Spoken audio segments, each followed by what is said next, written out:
생산과 소비 부록을 시작하겠습니다. 저번 시간에 근대국가 수립 반발 세력에 대해서 살펴보았죠.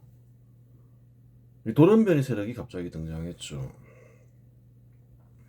갑자기 부각이 됐다고 보면 되겠죠. 그 전에도 있었는데 근대국가 수립 반발 세력은 어땠나요? 한국이 건국될 때 공산주의 국가를 건설해야 된다 그러면서 반발했죠. 그런 세력이 있었고 몇 면이 내려왔죠. 또 뭐 경부고속도로를 짓겠다니까 한국에 무슨 자동차가 많다고 경부고속도로 짓느냐 그러고, 뭐 김대중 같은 경우는 그러면 경상도만 발전한다 그러면서 반대하고 뭐 그랬죠. 포항제철소 짓겠다 하면 농업이나 하지 그런 걸 왜 하냐, 하려면 뭐 그냥 대장간이나 짓지, 뭐 김대중 김영삼이 그런 주장을 했죠. 근데 이제 이명박이 4대강 사업을 실시하고자 하니까 이상한 주장을 하면서 반대를 하죠. 생태 환경이 파괴된다, 그래서 하면 안 된다, 그런 얘기가 나오죠. 좀 많이 다르죠. 뭐 경부고속도로 지을 때도 당연히 생태 환경이 파괴될 거 아니에요. 근데 그런 주장은 없었다는 거예요. 그래요. 뭐라 했나요? 그런 경우는 환경주의와 경제적 평등이 결합되어서 나타난 것이다. 아무것도 하지 못하는 거죠. 인간이 뭘 하면 다 생태가 환경이 파괴되니까 어떻게 보면 문명을 거부하는 세력으로 볼 수도 있는 거죠. 그래요. 돌연변이 세력들이 이제 부각되기 시작했어요.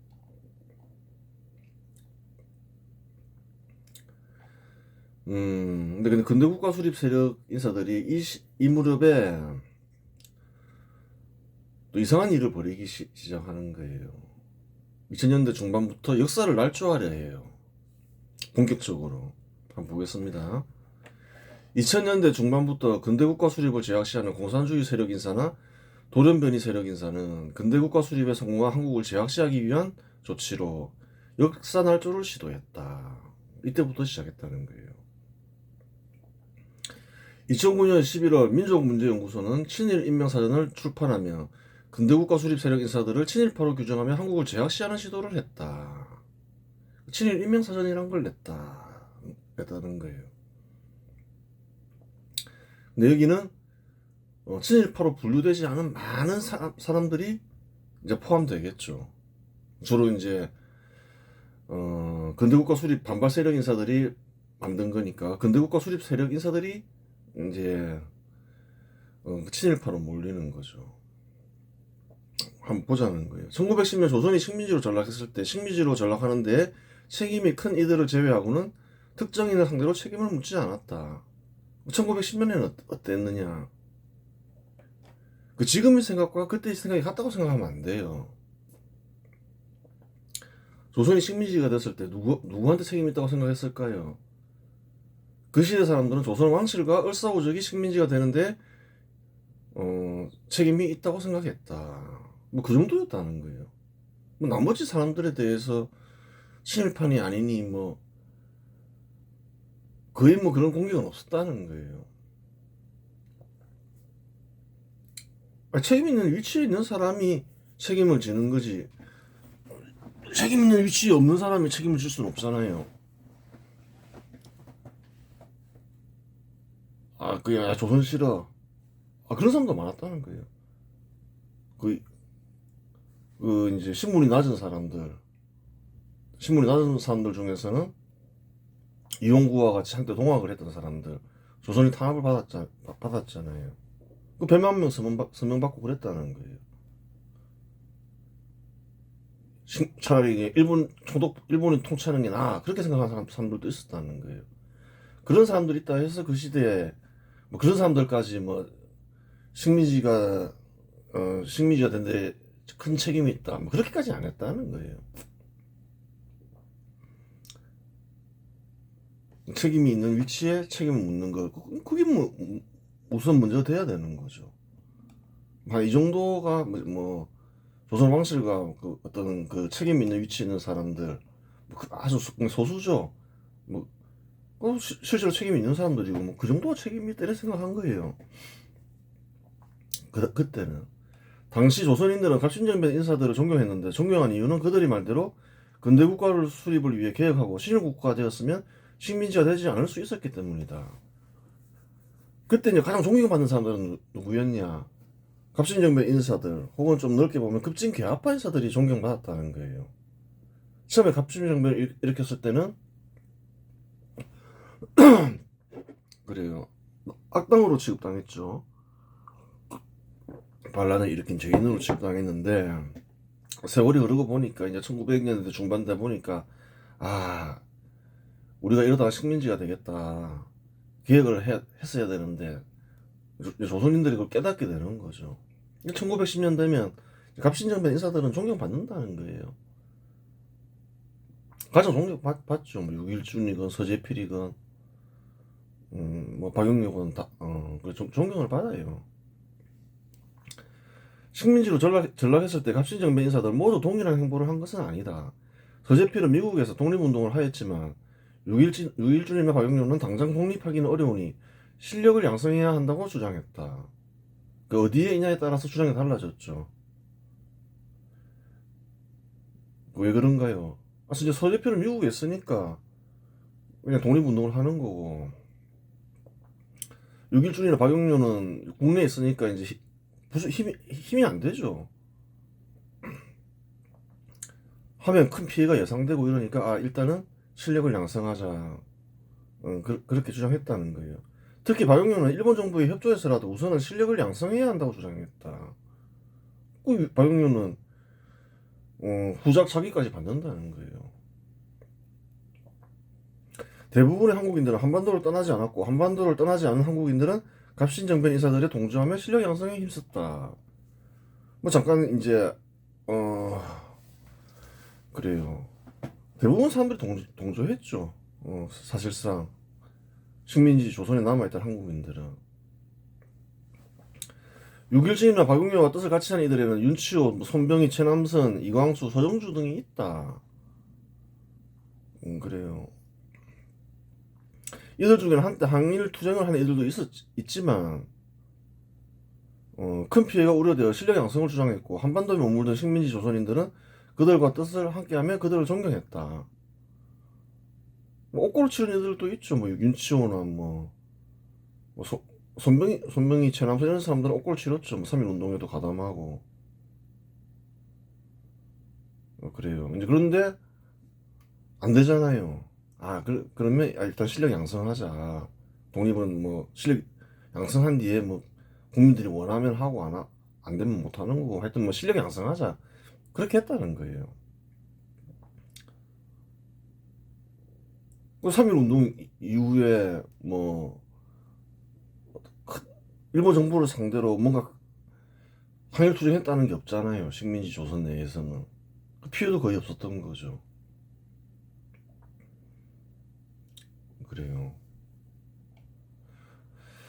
1917년 러시아에서 볼셰비키 폭동이 일어나 공산주의 국가가 설립되자 소련의 코민테른의 지원을 받는 공산주의자들이 생겼다. 그들은 소련의 지원을 받아 한반도에 소연방을 세우고자 했다. 그거 사실이죠. 한반도를 소연방으로 만들려고 했던 거죠. 공산주의자들은. 코민테른의 지원을 받으면서. 코민테른의 목표가 그거였다는 거예요. 당시에는 소연방을 만드는 거죠. 1940년대 넘어가면 위성국을 만드는 거지만. 근대국가 수립 세력 인사들과 뜻을 달리하기는 하였지만, 그렇다고 하여 근대국가 수립 세력 인사들을 비방하지 않았다. 그냥 서로 뭐 노선을 그래요. 뜻을 달리긴 했지만 뭐 저 사람들은 저렇게 생각하는구나 하고 각자 행동했다는 거예요. 공산주의 세력 인사들도 갑신정변 인사들을 존경했는데 1919년 공산주의 세력 인사들이 주축이 되어 설립한 임시정부인 대한민국 의회 부통령으로 일본의 후작자기를 지닌 박용렬을 추대했다.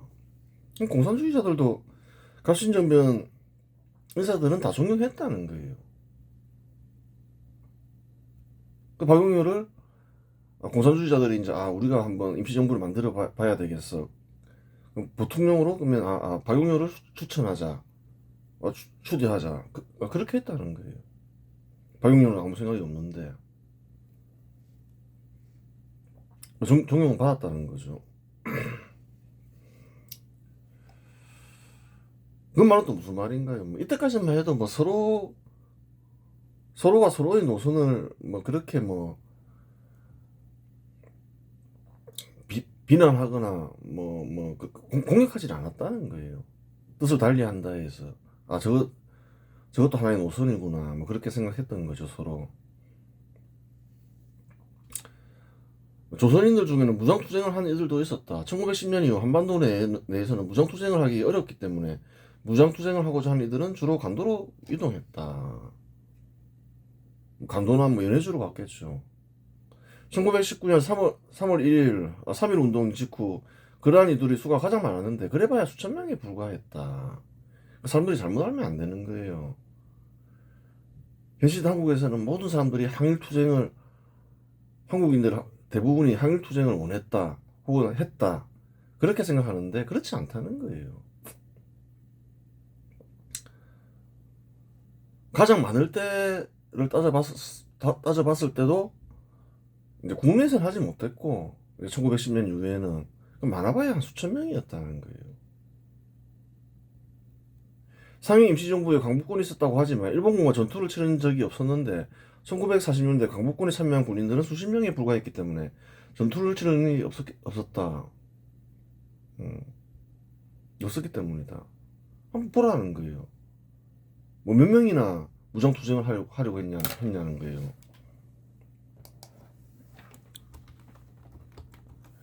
임시정부에도 강복군이 있었다는 거예요. 근데 초반에는 보면 수십 명밖에 없었다는 거예요. 45년 되면 사람들이 좀 모이면서 이제 일본이 패망할 것 같으니까 한 수백 명까지 늘어났다고는 하는데 모집이 안 됐다는 거예요. 그래서 현실이라는 거예요. 그래요. 다양한 노선과 정파가 있었지만 한국인들이 가장 높게 평가한 정파는 실력 양성파였다. 사람들이 착각하면 안 되는 거예요. 역사를 날조해서 가르치죠. 어떤 공산주의 세력 인사들은 그 당시에는 공산주의 세력 인사가 국민들의 다수였다 이렇게 주장하는 이들도 있죠. 혹은 또 임시정부가 그때 한국인들이 가장 인정하던 정파였다. 그게 아니라는 거예요. 증거도 명확하게 있다는 거예요. 뭐 여론조사도 있지만 여론조사는 뭐 정확한 건 아니니까 그래요. 실제로 선거를 치렀다는 거예요. 1946년 남조선 과도입법을 구성하기 위해 선거를 치렀는데 이승만계를 빼면 실력 양성파로 구성된 한민당이 14석을 얻었고 김구계는 한독당이 3석을 얻었고 공산주의계는 2석을 얻었다. 이승만은 이제 주로 외교 노선을 강조했죠.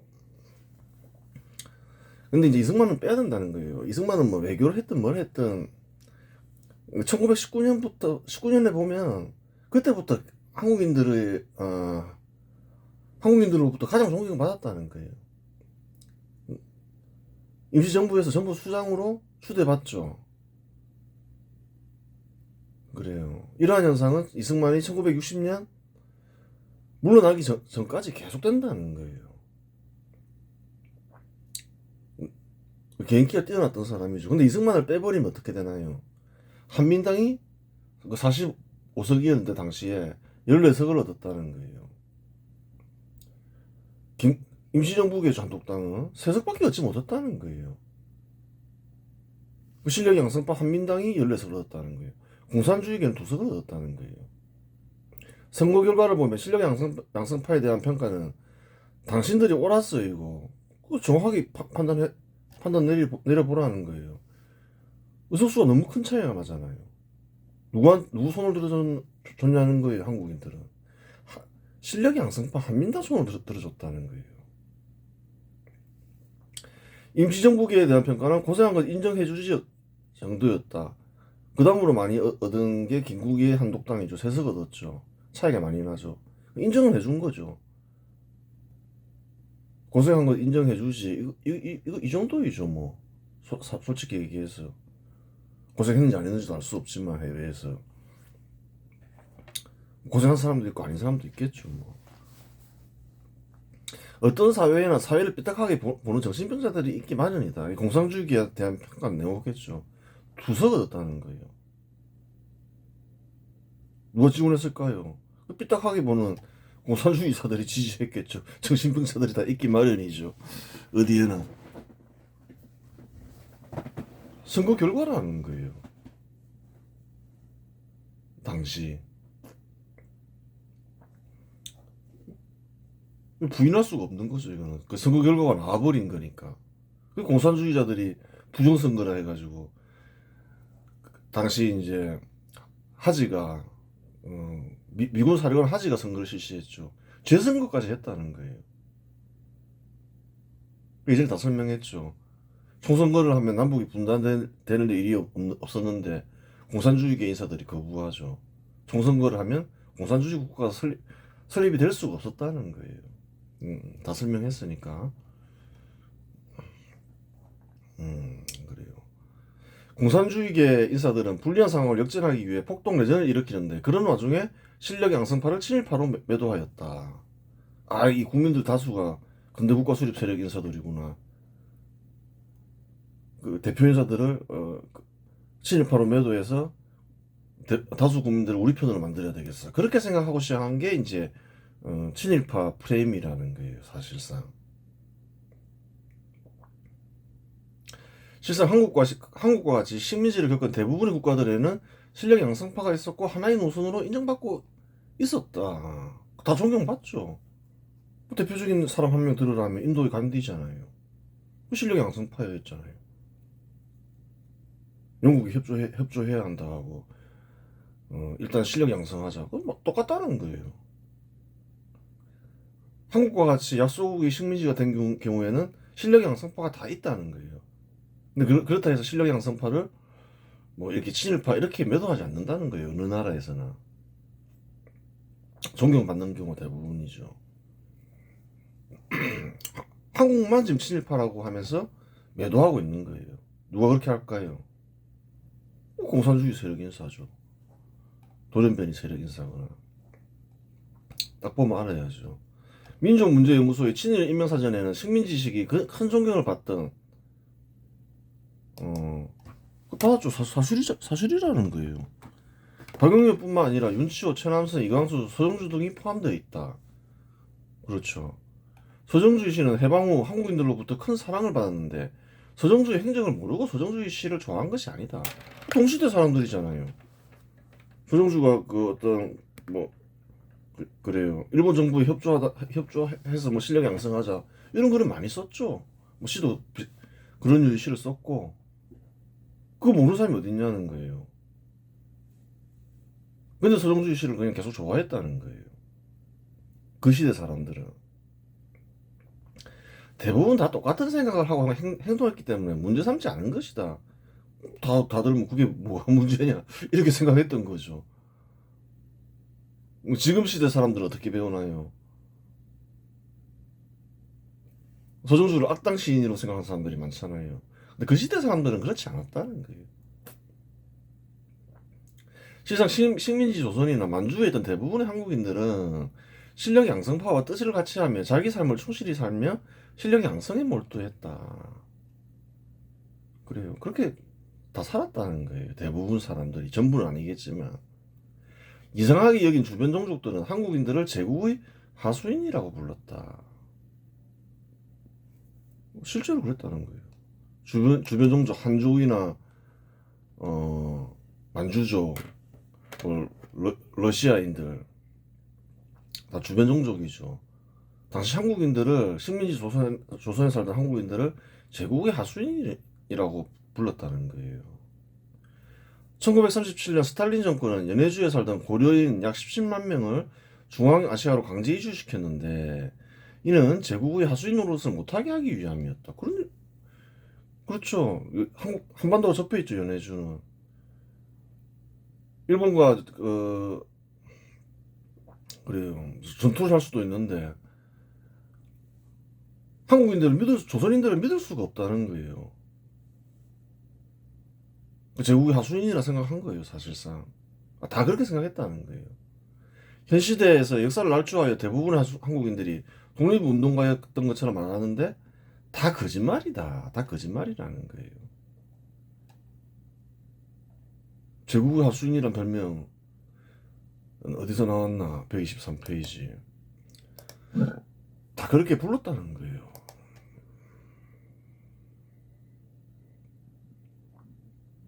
(123페이지)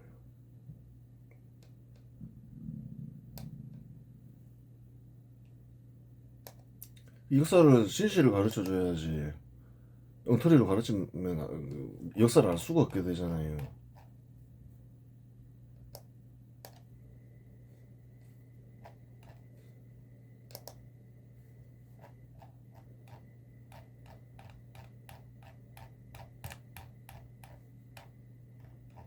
응?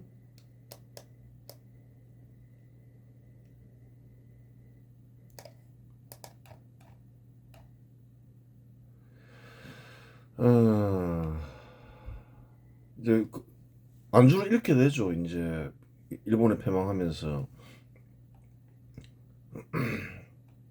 소련군이 들어오면서 이제 안주를 잃게 되는데 그때 타종족들이 조선인을 막 죽인다는 거예요. 죽임을 당한 조선인 수가 8,000명에 이르렀다는 거예요. 조선인은 기본적으로 일본인과 똑같이 봤다는 거예요.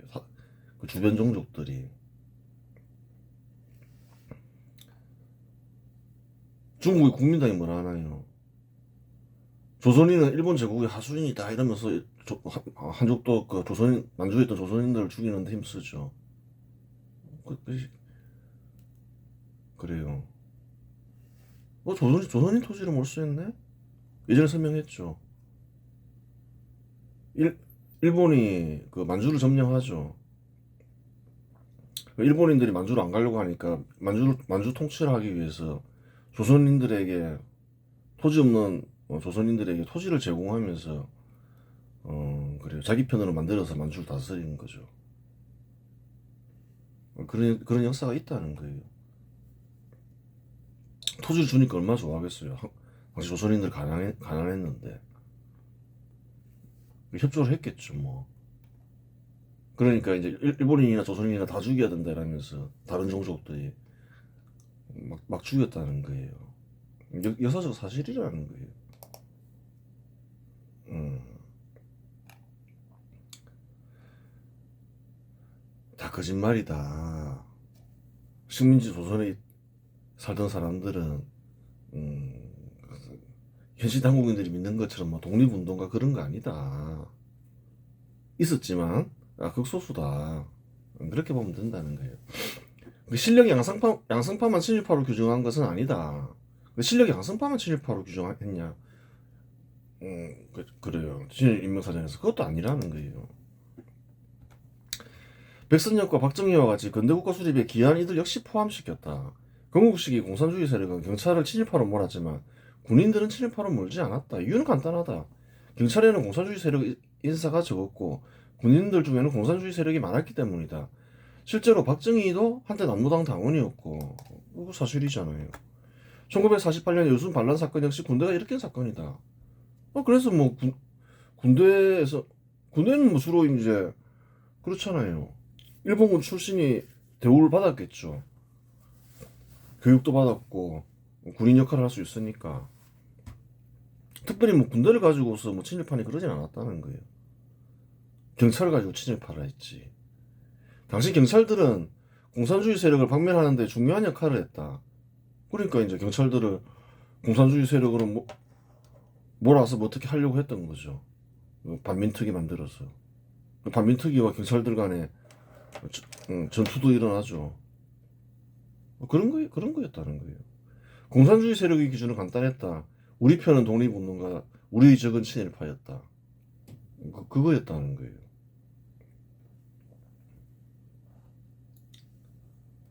민족문제연구소의 친일인명사전의 기준도 당시 공산주의 세력과 기준이 동일하다.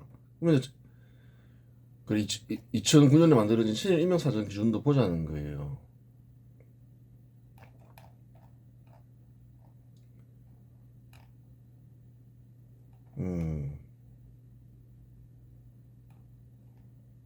그래요.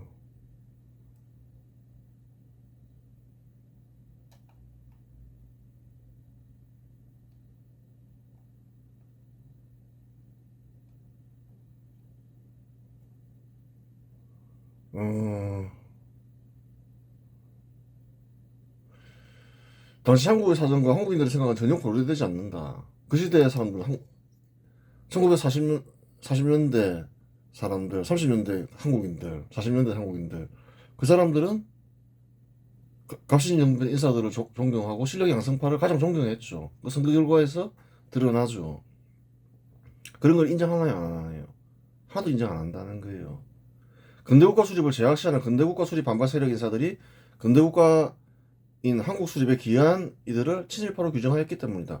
근대국가 수립 반발 세력 인사들은 근대국가 수립 세력 인사들을 적으로 생각하잖아요. 그들에게 근대국가인 한국은 악이며 한국을 세우는 데 기여한 이들은 죄인이기 때문이다. 따라서 근대국가 수립 세력 인사들을 대거 포함시키겠죠. 자기들이 적이라 생각하니까. 당시 민족문제연구소의 친일 인명사정 작성에 참여한 이들을 살펴보자. 그래요. 그럼 어떤 이들이, 그러니까 박정희, 백선엽은 한국 수립에 큰 기여를 한 사람이죠. 또 다 그 이력을 알아도 그 당시 공산주의 세력도 친일파다 이런 식으로 하지 않았다는 거예요. 근데 새로이 만들어진 친일 인명사전에는 또 백선엽, 박정희가 포함되죠. 왜? 아니 근대국가 수립에 기여했으니까. 한국을 세우는 데 기여했으니까. 한국은 악의 국가인데 이 사람들이 보기에는 포함시킨다는 거예요. 우리 편은 독립운동가, 우리의 적은 친일파. 똑같죠, 기준이. 그렇게 된 거예요.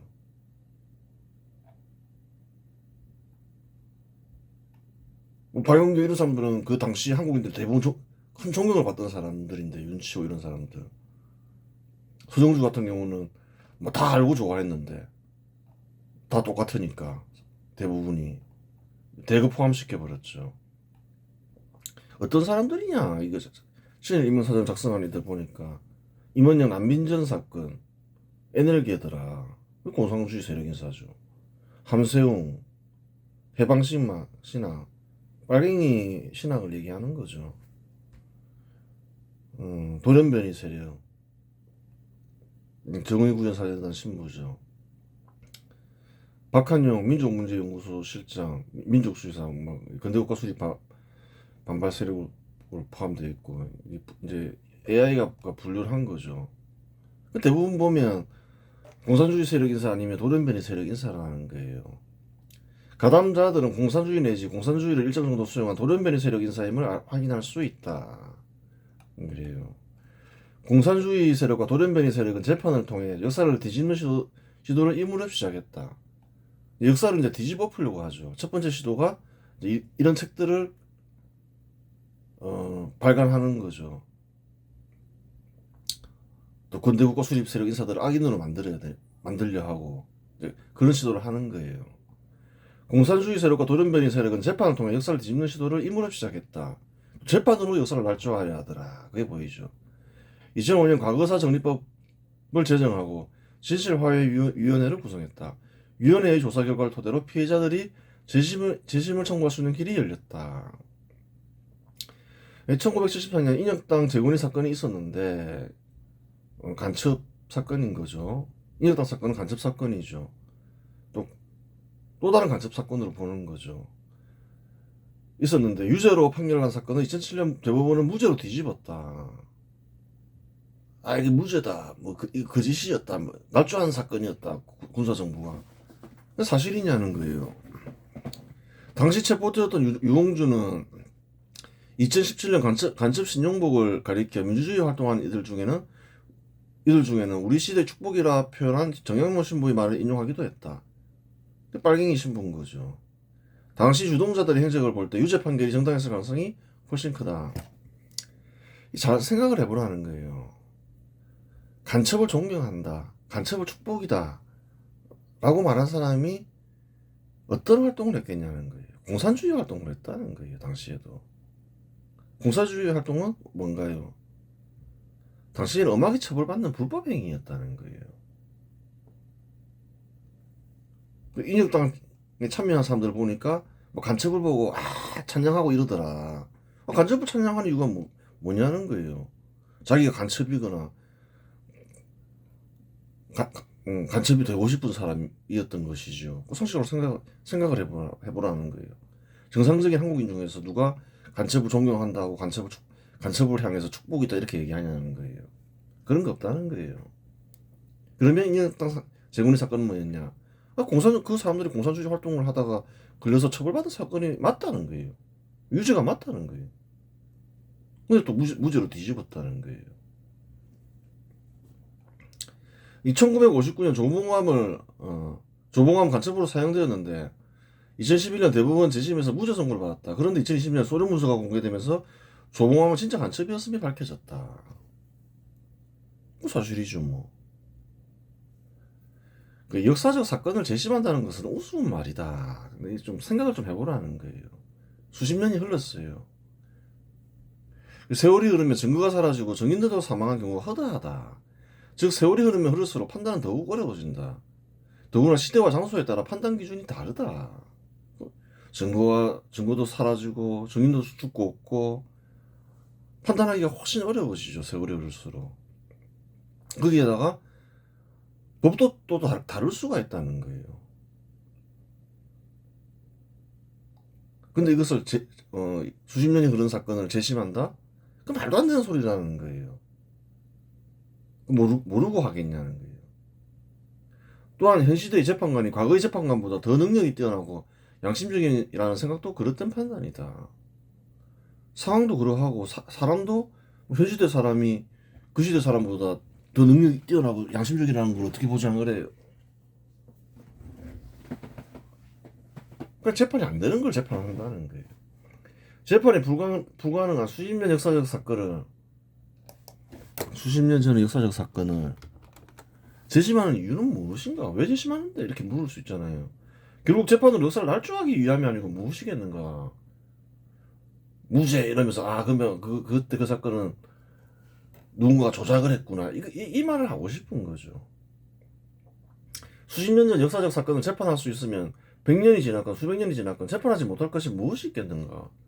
그렇잖아요. 다 재판할 수 있는 거지. 재판이나 법으로 역사를 날조하지 말라는 말이다. 그렇죠.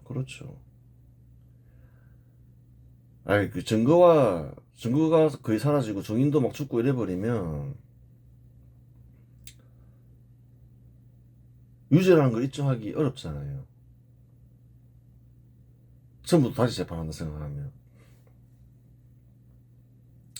무죄로 얼마든지 판결을 낼 수가 있다는 거예요. 이거 유죄라고 얘기하기는 좀 뭔가 부족한데 그 당시엔 증거가 있었다 하더라도